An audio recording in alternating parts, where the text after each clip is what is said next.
To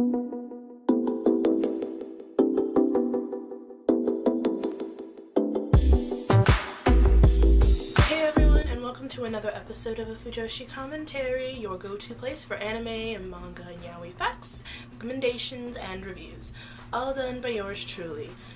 So today I wanted to not really go into any video per se or specifics, but instead show you an interview that me and my fellow friend over at our podcast did with Vic Mignogna.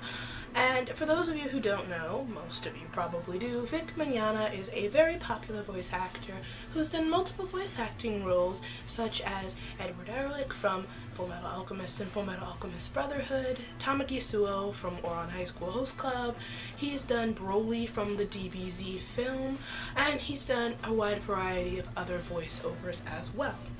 I do apologize if my voice gets a little cracky at times.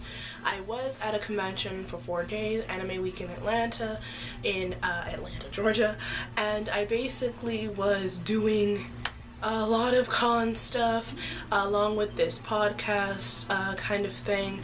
And while it is going on our podcast as an audio file, as I presume, by the guy I know who I can actually link our podcast. We've done at least 2 or 3 podcasts so far. I will link all of that in the description down below.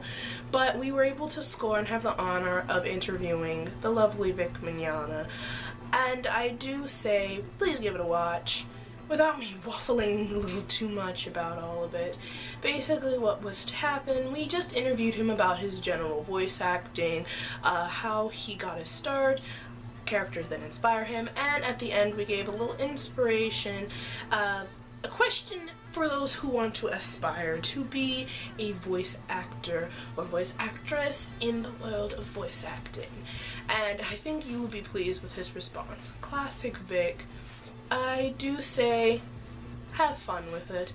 A little something I hope that you all will enjoy. So without further ado, without me rambling too much, let's get to the video. I was manning the camera. I wasn't asking the questions, but I was supposed to originally, but I decided, whatever. Let's just let whatever happens, because I like manning the camera.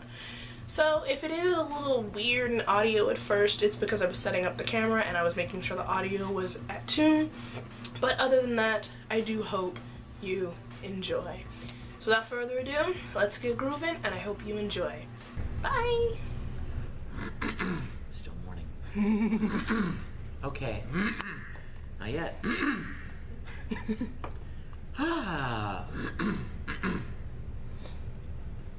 Alright, we'll do that first, right? Yes. Hi there, this is Vic Mignogna, voice actor for Fullmetal Alchemist, Dragon Ball Z, Ouran High School, and you are watching Alien Madness. Ooh. First question, of course, is what is your most memorable role as a voice actor? What do you think? Probably Ed from Fullmetal. I mean, I played him for a long time, and I loved him too. He wasn't just a crappy character that I played for a long time. He was an awesome character that I got to play for a long time. So I'd have to say Ed from Fullmetal. Did you connect with him? Well, I don't connect with his height. I think, the main thing that I think I connected with Ed was his bitterness about his dad. I was telling somebody earlier, a good actor is going to try to find something in a character that he identifies with, no matter what kind of character it is. Even if he's a homicidal maniac, or a crazy school kid, or a librarian, it doesn't matter. A good actor will find something about every character that he connects with, that he likes, or feels like he gets, and try to bring that to life, and as opposed to just reading the words on the page. Yeah. And for Ed, when I started recording it, I'm like, okay, what do I connect with about this guy? Okay, he's a young kid. No, not that. He's got a brother. No, I'm an only child. He's an alchemist? Definitely not. I don't do that. He's short? No. You know what I mean? Like, what do I connect with? And then the episode came along that talked about their dad leaving and how they lived with their mom, and you could see how much animosity he had toward his dad deserting their family. And that was the thing that I was like, aha. Yeah. His dad's a jerk, and his dad took off. So that was one thing that I really connected with him on. So how did the Full Metal Alchemist acting start? How did it start? You know, I'd been voice acting for a few years at that point. I had probably done 30 or 40 different anime series by that point. Some that come to mind would be Generator Gall, Dean Angel, Excel Saga, Evangelion, Yu Yu Hakusho, Dragon Ball Z, Kitty Grade, Case Closed. But then Funimation got the rights to Full Metal Alchemist, and they asked me to audition for it. I went and auditioned, and I'd already been doing some work with them, but Full Metal was certainly the biggest main thing to that point that I had done with them. I didn't really know anything about the show. Yeah. And after I got cast, I started looking into it and realized what a really wonderful show it was. So. Was it hard putting a voice to a character who originally had no voice? Well, he did have a voice. He had a Japanese voice, and it was a girl. And I remember hearing the girl, and I'm like, oh crap, I can't do that. I can't sound like that. But I did my best with it, and I came to find out later that the Japanese who actually own Full Metal Alchemist, the creators, wanted the English version of Ed to actually be more masculine. They wanted him to sound more like a boy, a male. Yeah. And so it was my good fortune that they wanted him to sound more like a guy, and as opposed to casting a girl to do it. So I knew I couldn't sound like Romy Park, the girl who voiced Ed in Japanese, as wonderful as she is. But I did my best with it, and I was very, very gratified that people enjoyed it. Did you ever meet her? I have. You know what? I can count on one hand the number of Japanese actors who I have shared roles with. And one of them is Romy. The guy that voiced Ikaku in Bleach, I've met a few times. But literally, I think those are the only two. I went to Japan. And when I got there and they said, what would you like to do? You know, some people would say, I want to go see the shrines, and I want to go see, all of these places and things. And not me.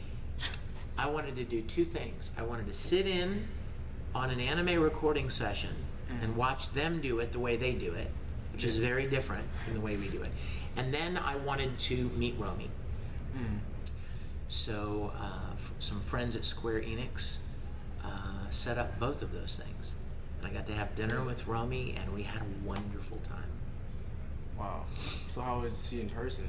She's great. She's great. We sat across the table from each other, and she doesn't speak one word of English, and I don't speak one word of Japanese. But we both had our translators, and I would say something to her, and then I would just look at her and wait for my translator to translate it, and she would go, oh, and then she would respond, and I would just listen, and we never even looked at the translators. We just looked at each other and talked, and it was wonderful. Wonderful. Wow. How do you feel about, well, do you know anything about the abridged? I've not heard it. I've heard some of it. I've heard some of it. I mean, I have no problem with it whatsoever. I have no feelings about it one way or the other. But I will tell you this, I mean, I have nothing against fans expressing their enthusiasm for something. Yeah. Because that's what it is. That's what they're doing. I mean, it's no different from me making Star Trek, right? Yeah. It's me showing my love for something that meant a lot to me. And I think that the people that make these abridged things and fan-related things are doing exactly the same thing. They're showing their love for something that meant a lot to them. And so in that sense, I'm honored. Is there a role that you ever like wouldn't take at all? There have been a lot of shows in the past that I was offered something, and I didn't feel like it was something that I would feel good about being a part of. My faith is very important to me, and so occasionally I would get sent something, or I would read something, and I would be like, ugh, I just don't feel good about this. Yeah. Which is not the best way to conduct your career, you know what I mean? You don't Yeah. turn things down.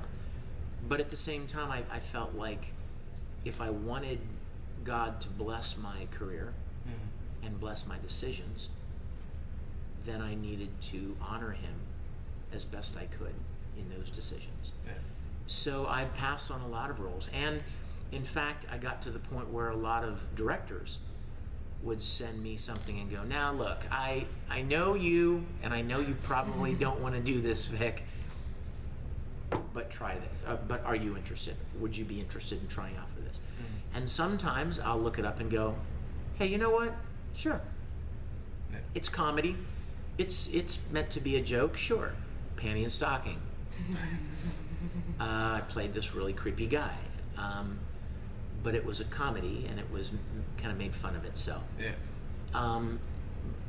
But there are other shows that directors have said, I don't think you'll do this, but do you want to try out for this? And I would read it, and I would go, yeah, no, I better not. So for better or worse, I've tried my best to make those kind of decisions. Another question that's not voice acting related. Where did you get that sweet vest? Where did I get the sweet vest? Oh, no. You know where I got this vest? From a fan. Seriously? At Phoenix Comic-Con.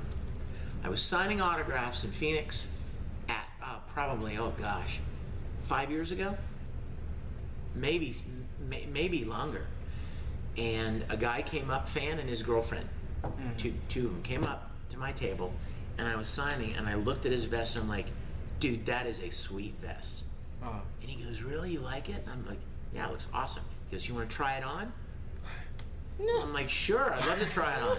So I tried it on, and I, he's like, man, it looks good on you. I'm like, it feels good on me. And he's like, you know what?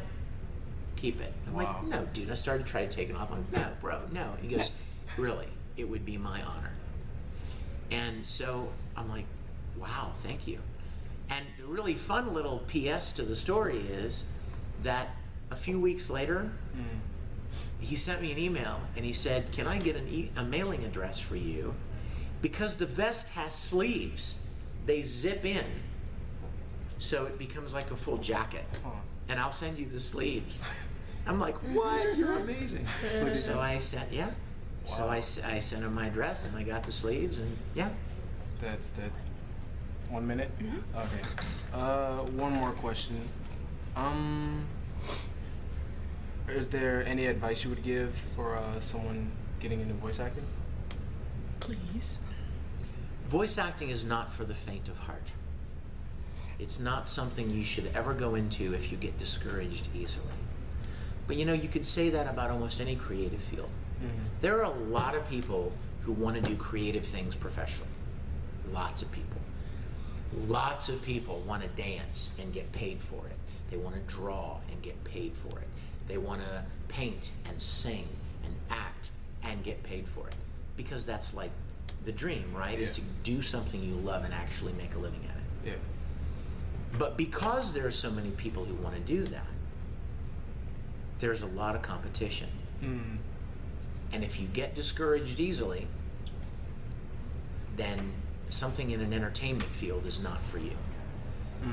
You need to be tenacious.